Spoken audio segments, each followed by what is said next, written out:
Yashodanandana Vraja Janaranjana.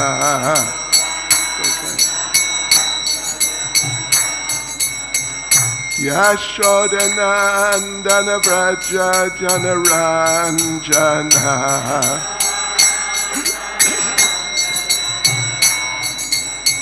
Yamuna Tira Vanachare.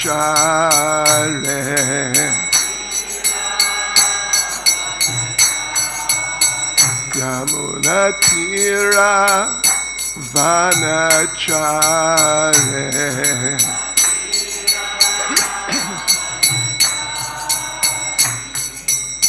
Jai Radha Madhava Kunja Bihare.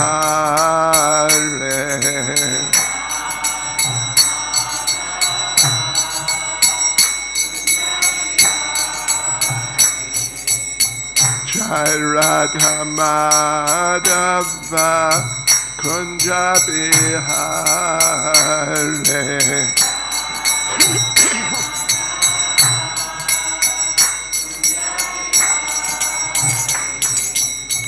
Gopi Jana Ballava Giri Baladhare.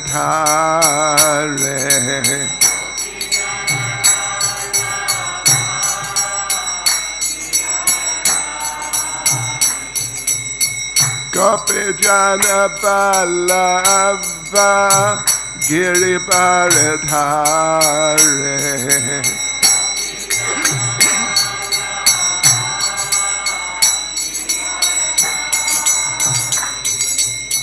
Yashodanandana Vraja Janaranjana.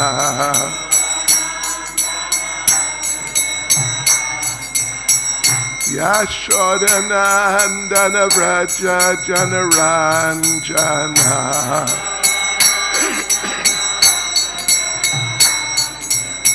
Yamuna Tira Vanachare.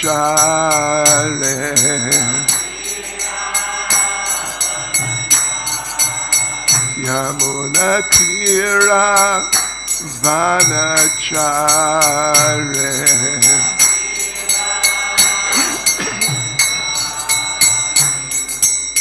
Jai Radha Madhava Kunja Bihare.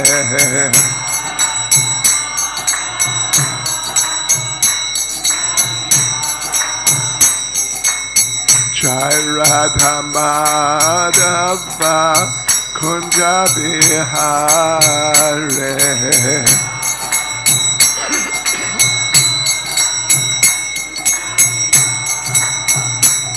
Jai Prabhupada, Prabhupada, Prabhupada, Jaya Prabhupada.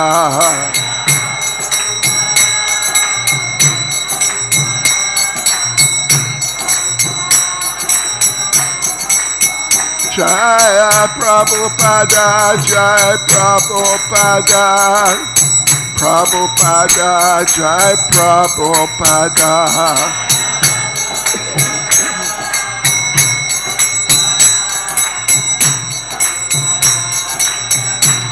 Jai Jai Prabhupada, Prabhupada, Prabhupada, Prabhupada.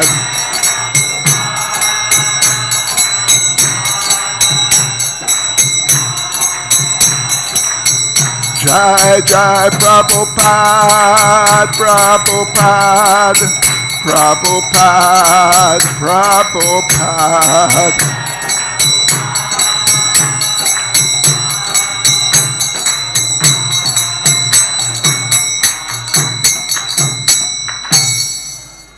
Jai Vishpad Paramahamsa Parivrajacharya Tadasi Samad. His Divine Grace A.C. Bhaktivedanta Swami Srila Prabhupada ki. ISKCON Svandracharya Srila Prabhupada ki. Grantaraj Srimad Bhagavatam ki. Shishi Radha Madhava ki. Shri Shri Pancha Tattva ki. Shri Nrsingadev Bhagavan ki. Sankirtan Yajna ki, Go Premanande, all glories to the Samo devotees, all glories to the Samo devotees, all glories to the Samo devotees, all glories to Sri Guru and Sri Gauranga, all glories to Srila Prabhupada.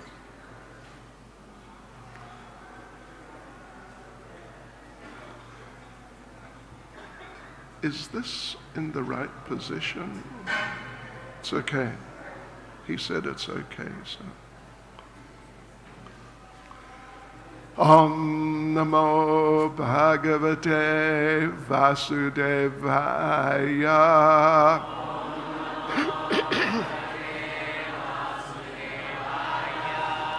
Om Namo Bhagavate Vasudevaya.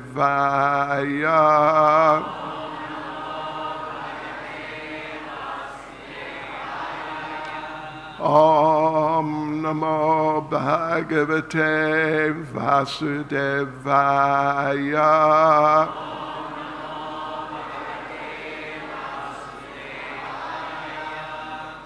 Srimad Bhagavatam, Canto 3, Chapter 23, Devahuti's Lamentation, Text 56.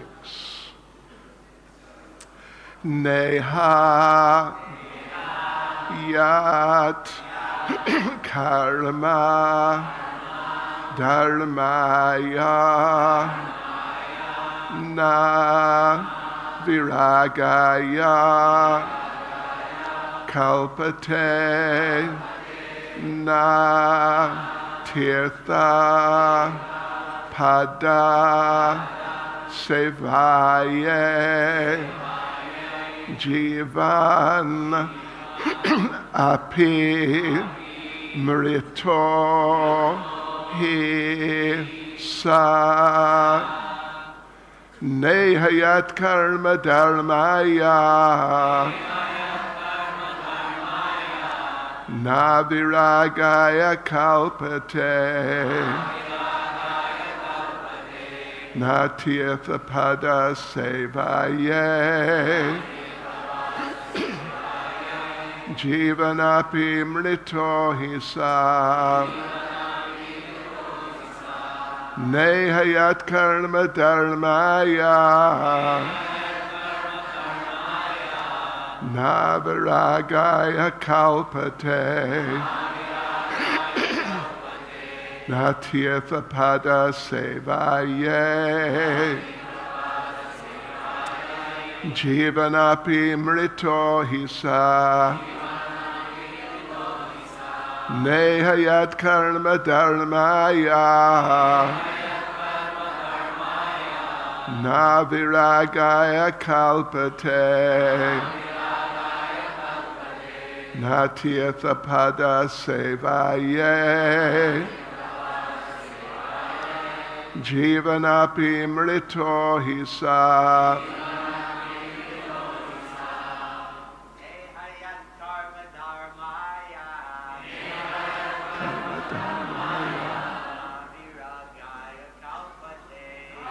virāgāya kalpate tīrtha-pada-sevāyai jīvann api mṛto hi sa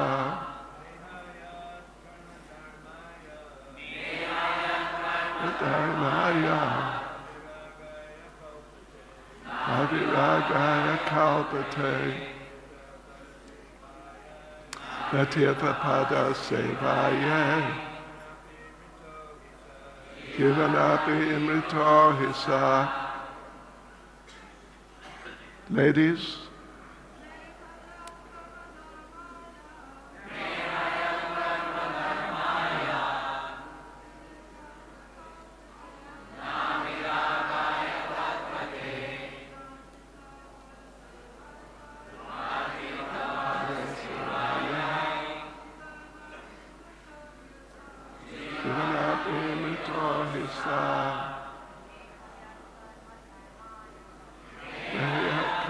dharmāya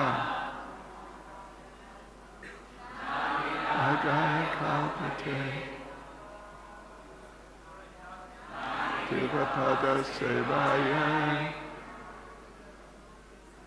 jīvann mṛto.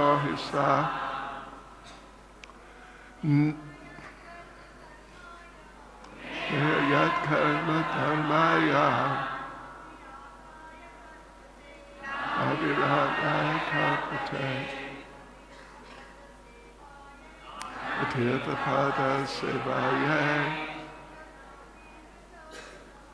jīvann mṛto. Na, not, iha, here, yat, which, karma, work, dharmāya, for perfection of religious life.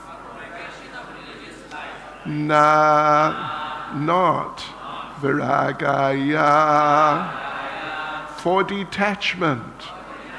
Kalpate, leads. Na, not, tīrtha-pada, of the Lord's lotus feet. Sevāyai, to devotional service. Jīvann, living. Api, although. Mṛtaḥ, dead.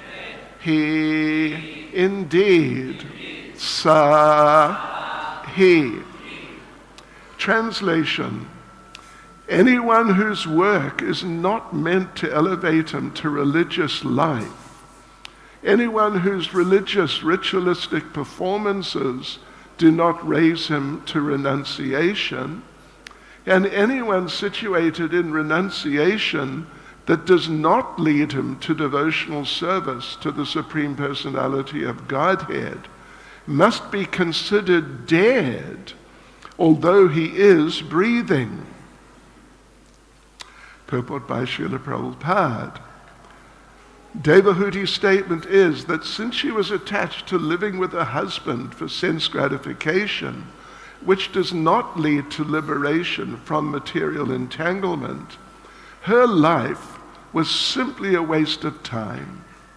Any work one performs that does not lead to the state of religious life is useless activity.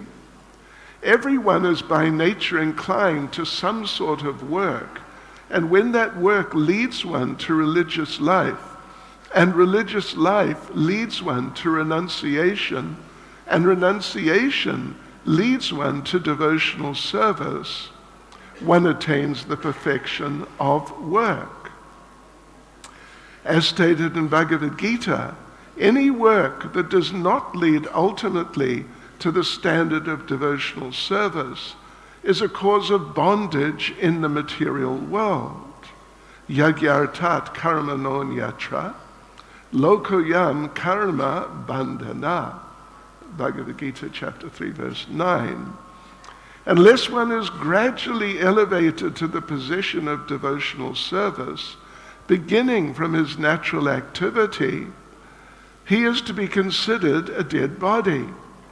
Work which does not lead one to the understanding of Krishna consciousness is considered useless.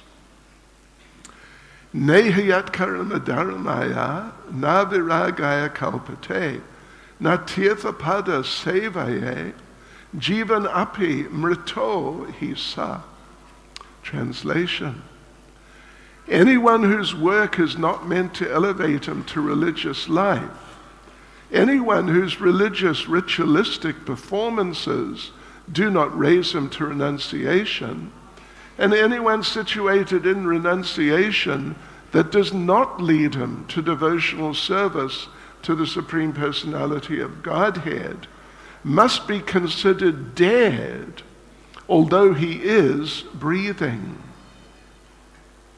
Nama Om Vishnu Padaya Krishna Prestaya Bhutale Srimad Bhakti Swami Niti Namane Namaste Saraswati Deve Gauravani Pracharane Nirvishesha Shunyavadi Pastya Chadejatarane vanchakalpatarubhyascha kripa-sindubhya eva cha patitanam pavanebhyo vaishnavebhyo namo namaha. Sri Krishna Chaitanya Prabhu Nityananda Shri Advaita Gadadha Shivas Adi Gaura Bhakta Vrinda Hare Krishna Krishna Krishna Hare Hare Hare Rama Rama Rama Hare Hare. This is Devahuti continuing to express her feelings, well, as the chapter title said, of lamentation, her feelings of regret and like that I've lived for so many years, I've done so many things, but as far as I'm concerned, this is how she feels, none of it has really helped me. In fact, quite the opposite. It's really like it's been practically pathetic, useless, to the point that at least she's feeling in her humility as a devotee that you might as well consider me to be dead, even though I'm breathing, but it's just a waste. It's for nothing. So what sort of useless life have I led? What sort of useless person am I? So her, as Srila Prabhupada explains in the purport, her feeling or her perspective on herself is that she's been living with her husband all these years, many years, and it's just been for sense gratification. Didn't help me achieve liberation, and like this, and well, ultimately didn't help me to attain devotional service, at least this is how she feels. So it's just a waste. Therefore, I might as well be dead. Yeah. Even though the body's breathing, but it's pointless. So Srila Prabhupada analyzes in the purport that there's a sort of, you could say, well, he expresses it more or less as a type of progression in terms of what Devahuti said, that there should be a progression in one's life if one's life is to be considered to be worthwhile. Prabhupada says, everyone is by nature inclined to some sort of work, and when that work leads one to religious life, and religious life leads one to renunciation, and renunciation leads one to devotional service, then one attains the perfection of work and the perfection of life, really. So this is how Prabhupada is presenting it, and she also, Devahuti in the verses, expressing these ideas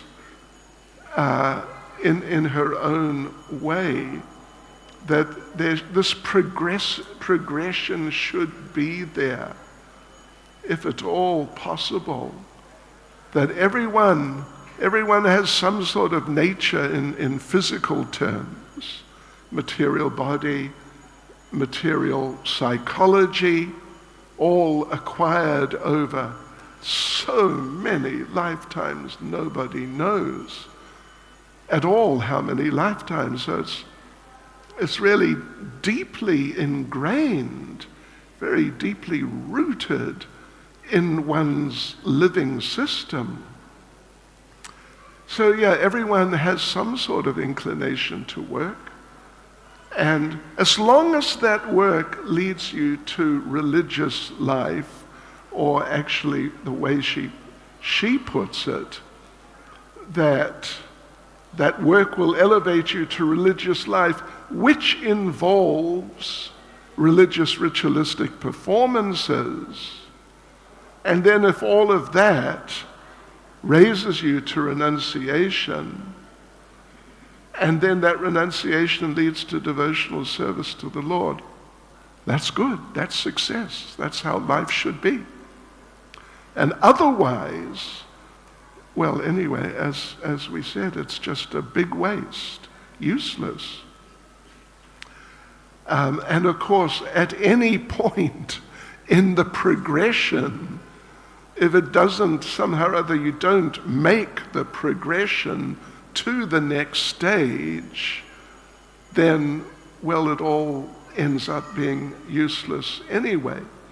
If your work just becomes work, just to live on the material level, and that's all, and there's nothing more to it than that, well, you've just failed completely from the outset. And then even if through your work, somehow or other, you come to the point of religious activity, but then of course the question would be, what sort of religious activity? There's so many types of religious activity, from karma kandya, well, even from just grossly materialistic life, to karma kandya, where at least there's some recognition of and approaching a superior being, maybe the supreme being, but at least some sort of demigod at least. But then you can go off the rails there. You can just become a dedicated demigod worshipper. And then you get stuck there, and then that's just a waste of time. If somehow you come to the level of renunciation, well, then the problem can be you just become like an impersonalist, something along those lines. Or maybe just a mental speculator, this sort of person. And then it's another waste. And so only if it comes to devotional service is it worthwhile. Then of course when you come to devotional service, as we know, there are devotees and there are devotees. Not everyone who comes to devotional service just comes to the level of perfection.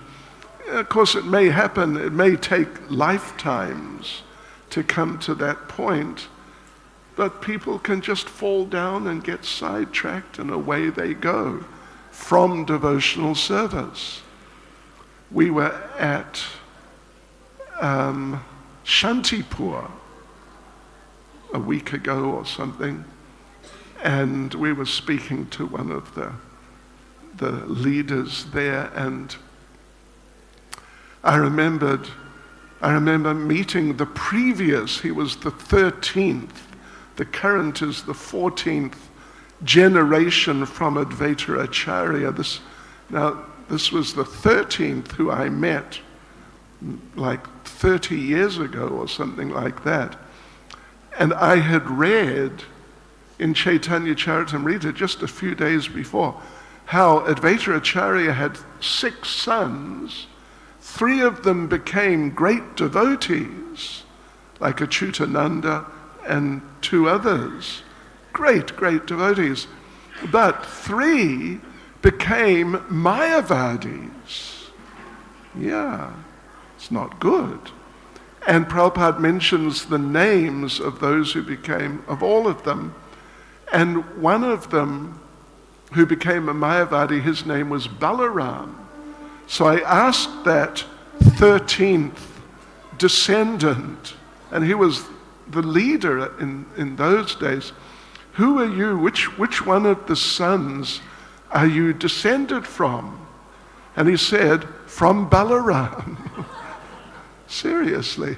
And we were there, as I said, just a matter of days ago, last week. And again, one of the sons of that one, who I had spoken to years before, I asked him also, which one are you descended from? And I said, your father told me it was Balaram. And he said, yes, yes, from Balaram. I know, it's not very good, really. So, it's one thing to be born in a devotee family, even a special devotee family, but, who knows? It's another thing to actually become properly situated in pure devotional service. Even Srila Prabhupada, one of his sons, became a demon and tried to take over ISKCON and the BBT to get money. Anyway, such is life in the material world. So there are pitfalls. Even in devotional service, of course, there are pitfalls. Yes, and one can end up, well, she feels she's just wasted her life and she might as well just be dead and just forget about the whole thing. There's a similar or related verse in Bhagavatam, first canto, chapter 2, verse 8. Dharmāya svanustita pumsam vishvaksena katasuya notpadayed yadiratim shrama eva hi kevalam. Translation of which is, the occupational activities a man performs according to his own position are only so much useless labor if they do not provoke attraction for the message of the personality of Godhead. So it's a somewhat different, but the basic idea is sort of in a foundational sense the same. Whatever you do, of any type, of any sort, according to your situation in this world, it's all useless. If it doesn't provoke, doesn't arouse Krishna consciousness, Shri Shri Radha Madhava Shri Astasakhi Vrinda Ki Jai. Yes, if it doesn't bring you to devotional service, if it doesn't really help you to develop a real attraction to the Supreme Personality of Godhead, His messages, it's so much useless labor. And it's very interesting how that particular verse expresses the idea of it being useless labor. It's in the last line, Shrama eva hi kevalam. Shrama means useless labor, useless activity. Eva generally, and this term eva appears just repeatedly in Shastra. Eva means like definitely, just that's it. It's like that. And then he means certainly. Haribol. And kevalam, at least the translation given in the word for word in our Bhagavatam, means entirely. You couldn't really put it more strongly. It is definitely, certainly, entirely a useless waste of time. What more could you say? It's just, that's just it. And you cannot debate it or, try and argue against that idea. So yes, everything in life has to be geared towards Krishna consciousness.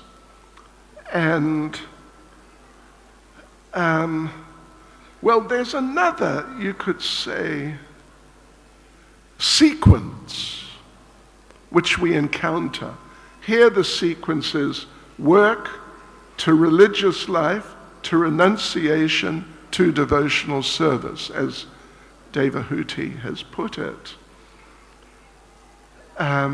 In the commentaries, really, not so much as Prabhupada puts things, but in the other commentaries by some of the greater acharyas on Bhagavad Gita, there is the idea of progression in terms of different types of yoga. And, if you've taken some of these Bhagavad Gita seminars, you would have encountered the idea, probably, of the yoga ladder. The yoga ladder is not really something, it's certainly not something which Prabhupada really emphasized, that this is how it works and this is how you should do it, we should do it.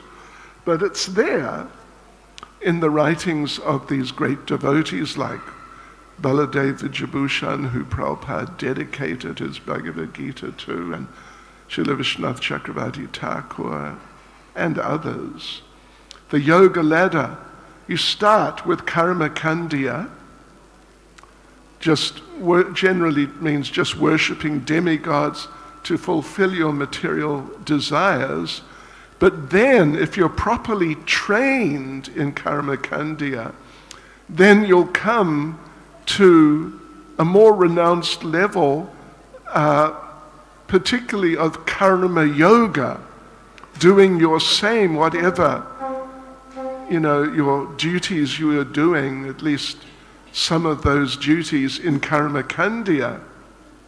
But now you're doing them in a more renounced way, as part of a process for approaching the Supreme Personality of Godhead, or the Absolute Truth at least. And then yoga ladder means then you'd go up generally to Ashtanga yoga, and then from Ashtanga yoga you might go up to devotional service. This is, one idea at least of that yoga ladder. So again, it's a matter of progression from one stage to another, and then to devotional service, but it doesn't always work out. Those people who get into Ashtanga yoga, oftentimes, generally in that type of yoga, when Prabhupada uses the term yoga, he often uses it in the context of realizing the supersoul. So if you happen to do things that way and you do realize the supersoul, then the problem could be that you might then think, it's me. I just realized me. It's sort of like the last pitfall in yoga. And then, then your whole process kind of falls apart. So, anyway, Devahuti is suggesting a type of progression. The yoga ladder is suggesting a type of progression to devotional service. But we can ask ourselves, what happened to me? Did I go through that progression? One of those progressions? Well, I don't know about any of you. Maybe some of you did. Not me. I don't want to embarrass myself too much. But I went from being deeply absorbed and extremely unsuccessfully absorbed in sense gratification and just becoming tired of it all, and even more than tired, and just, out of distress, Krishna, save me. So it oftentimes works like that. Even Prabhupada was asked, out of those the four types of people who, as Krishna says in Bhagavad Gita, may render devotional service. It doesn't say they do, but they may. Prabhupada was asked, which category is more common now? And Prabhupada said, the devotee actually asked Prabhupada, and he told us that Prabhupada said, generally, someone who's distressed, more often than not. Some may come looking for some material security that can be there, but otherwise, the majority come on the basis of distress and just, I need shelter. Give me shelter, as the man sang. Anyway, we won't get into that at all. But yes, I was a fan of that sort of thing. Hare Krishna, give me shelter. So anyway, you can just ask yourself, how did you come to Krishna consciousness? And, there are people who come, people come in all different sorts of ways in a sense. In Bhagavad Gita, Srila Prabhupada gave at least one class on Bhagavad Gita chapter 2 verse 40. Neha bikramanashosti prachavayana vijate swalpamapyasya dharmasya trayate mṛto bhayat. Very famous verse that any effort you make in Krishna consciousness, there'll be no loss or diminution, no sort of reduction in benefit. And at least you can start off sometime in the future, maybe in your next life, but at least sometime, you can start off from the same point. So Srila Prabhupada gave a class on that verse, at least one, but if you look it up, it's there in the folio, Veda-based, Prabhupada's books and lectures, etc., on computer and telephone and all that. And you can find that class. And Srila Prabhupada, it's interesting, he tells a little story right at the beginning of the class, pretty much at the beginning of the class. And actually it's a story which Srila Jiva Goswami tells in Bhakti Sandarbha. And the idea is emphasizing the benefit that someone or some living entity gets from doing something which is, you could say, helpful to Krishna, something like that, but totally unintentionally, just somehow or other. So Prabhupada tells the story, you can look it up and read it, that in one temple somewhere in India, long time ago, because Jiva Goswami told the story also, so living in that temple was a mouse, was one mouse. And that mouse was somehow or other getting enough to eat, because the devotees would sometimes drop prasadam, leave it around, and, just, they were not very attentive to their prasadam. And the mouse would get enough, and he was surviving. So he was staying there in the temple, he didn't go somewhere else.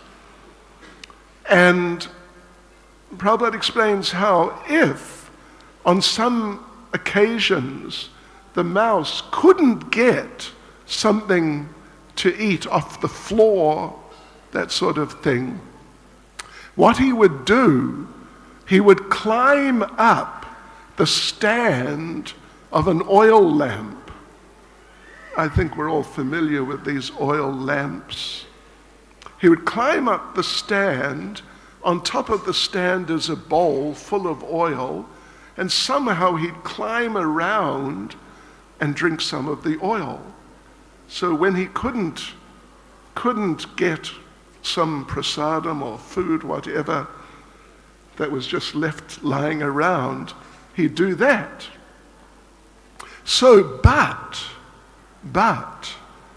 the mouse one day climbed around, and now he's over the top of the the bowl, and he's trying to drink some of the oil, but the oil is a little further down, and he has to kind of, extend himself, and he slipped into the oil, and he died, he drowned. However, as he was slipping, his nose hit the end of the wick, if you know what I mean, like a piece of string, usually something like that, and it knocked the wick, and the wick kind of bounced forward a bit, and as a result, the wick burnt longer. Otherwise, it would have just burnt up, and that would have been the end of the light it was able to offer for the deity. But now the wick got knocked up a bit and burnt longer to illuminate the deity. It was definitely not the mouse's intention to do that. I must knock the wick and, so that the deity will be illuminated longer. It was just, as far as the mouse was concerned, it was an accident, and it was a fatal accident at that. So Prabhupada makes the point, and Jiva Goswami and Bhakti Sandarbha makes the point, or raises the question, you could say, what happened to the mouse? Because the mouse now is dead, left his body. And the answer to that question is, he went back to Godhead through accidental, not exactly devotional service, but accidentally doing something which sort of helped the Lord, you could say, something along those lines. Yeah, interesting. So Prabhupada tells the story, which Jiva Goswami also told it, and Srila Jiva Goswami tells a number of such stories. I won't get into it, but there's a number of them, how different living entities and different humans, they went back to Godhead or got tremendous spiritual benefit from doing sort of Krishna benefiting activities, although they had no intention whatsoever, and no, they didn't even know about it, but somehow they did something and Krishna was sort of benefited. Right, so, and there are examples, like in the Bhagavatam, Narada Muni in the first canto. He was, as we understand, 5 years old, and he didn't really have spiritual knowledge. His mother was like a Sudra lady, Sudrani. It was not like he was in Gurukul and he was learning, and he was only 5 anyway, so I don't think they normally would go to Gurukul at 5. So these Bhakti Vedantas, great devotees, came for the Chatumasya, the rainy season, and they stayed in the house of, to be Narada in the future, the little boy and his mother, for those months. And the little boy, he served them in different ways.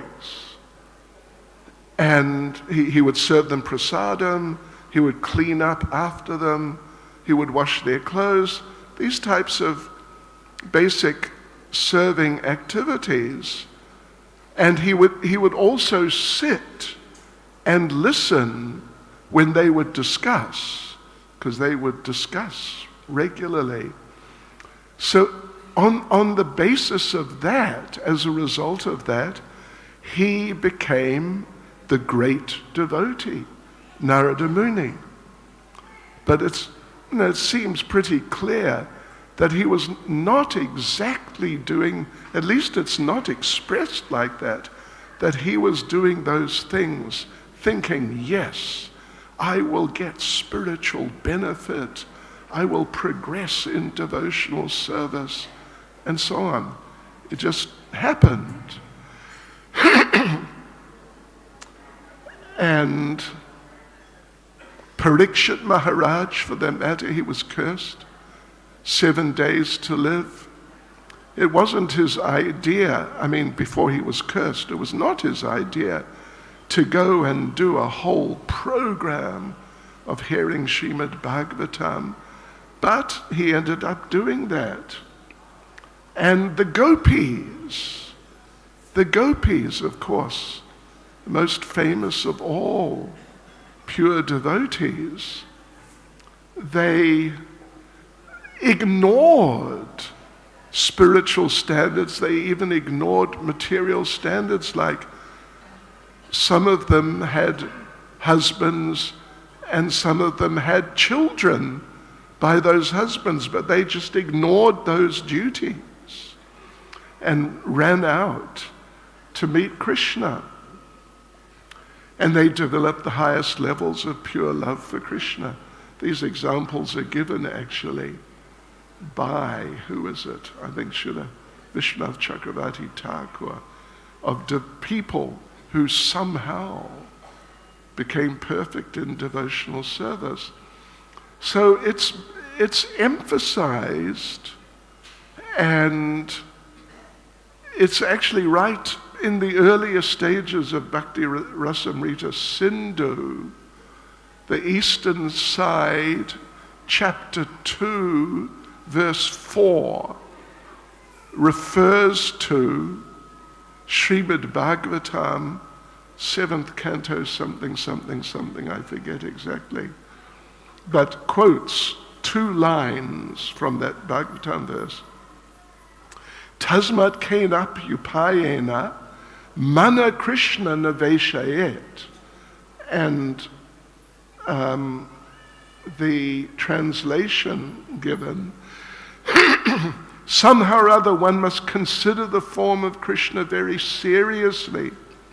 Then by one of the 5 different processes mentioned above, a list of devotional processes has been there, one can return home back to Godhead.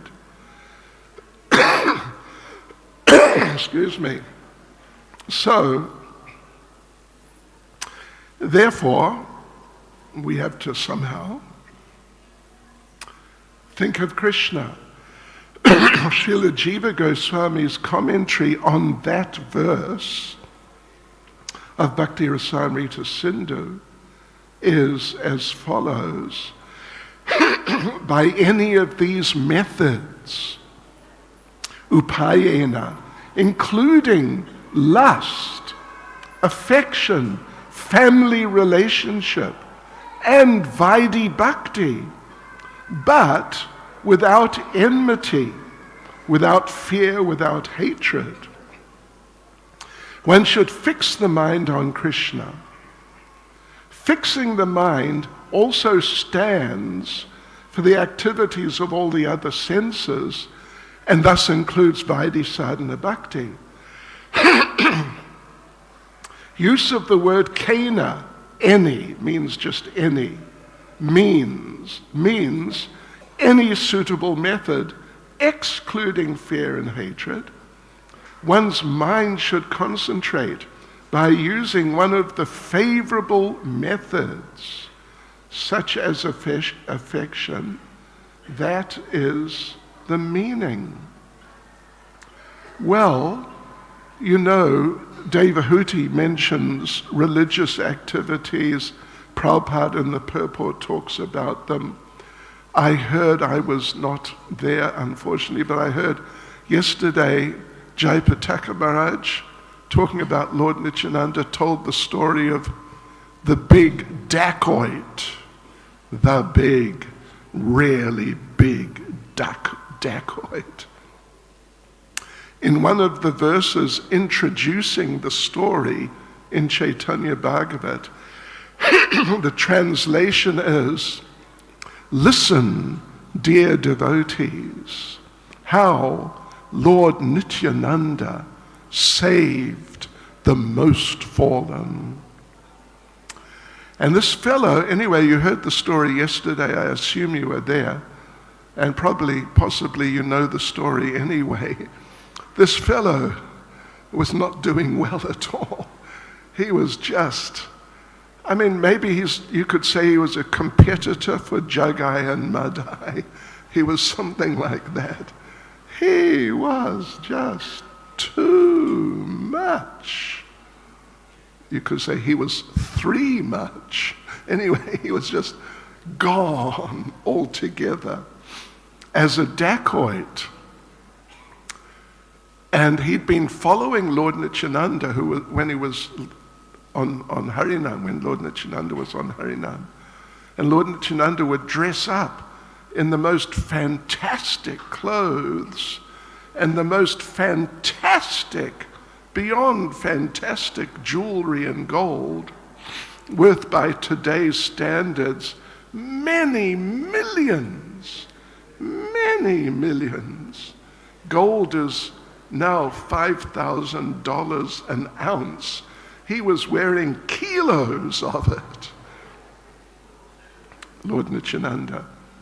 So then that fellow decided, and his associates, fellow dacoits, decided to rob Lord Nityananda. Lord Nityananda was staying at the house of one devotee, whose name escapes me right now, but one devotee, and all the dacoits gathered there. Anyway, you know the story. First night, they just fell asleep.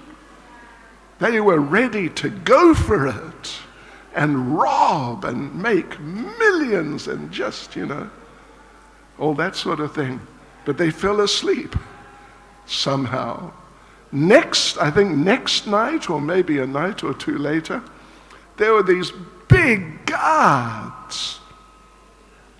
They looked like super policemen from New York, where they have real policemen. They're all big guys, really. Yeah, so the dacoits just felt they couldn't go in now with all those guards there. So they were thinking, you know what they were thinking? They were thinking, you know what? We did not worship Chandi properly, who's a form of Durga. That's the problem. We've got to do a big Chandi puja, and then we'll be able to rob him. So they did. Whatever is involved usually involves meat and liquor and whatever else, probably some ganja and who knows what. So they did it, and they felt, this is it. This is our religious activity.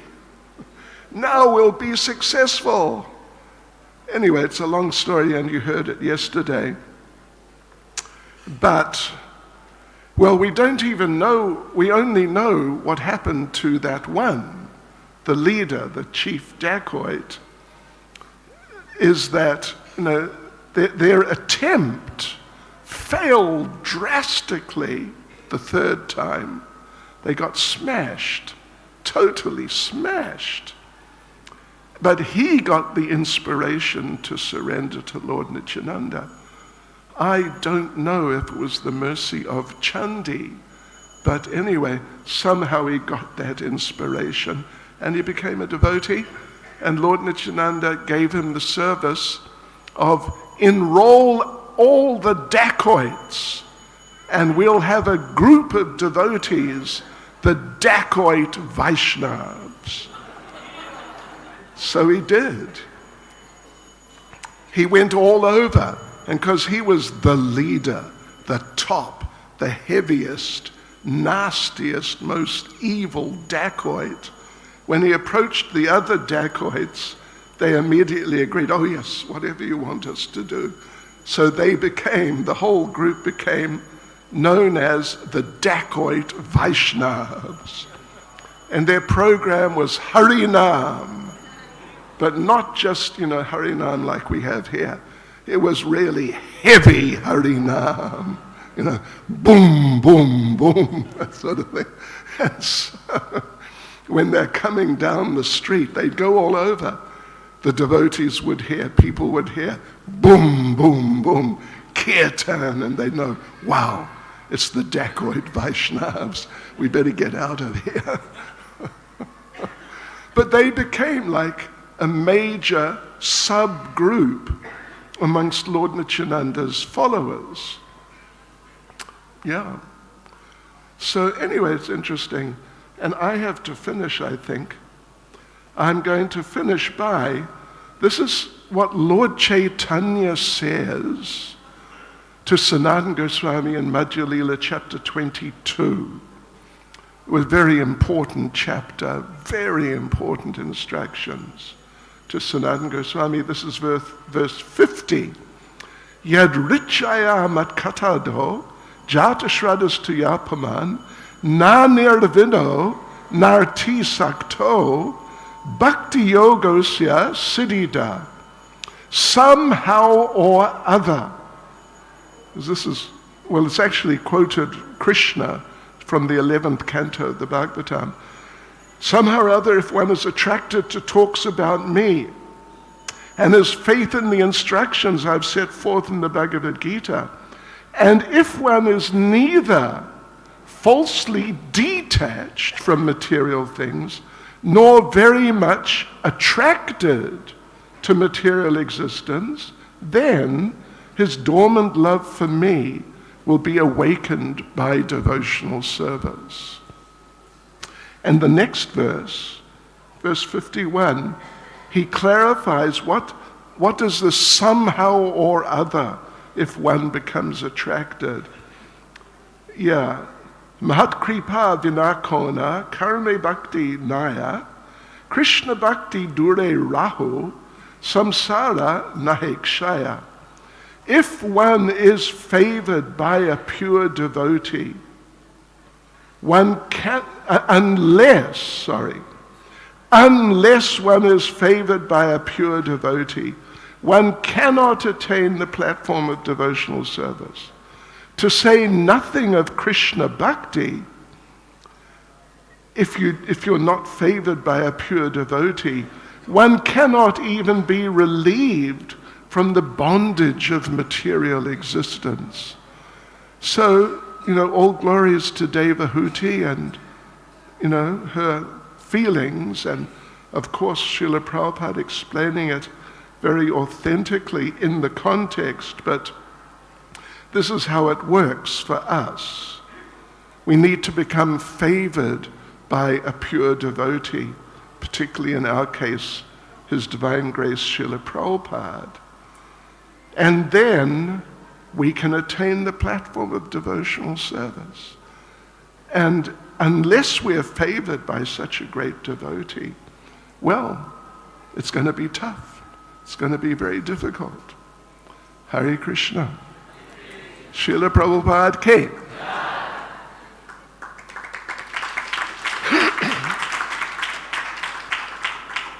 I paid him 10 rupees to start clapping. Anyway, Hare Krishna. Okay, I think time's up, isn't it? Does anyone know? Yes. That's it. Prashna neha. Okay, Haribol. Srila Prabhupada ki jai.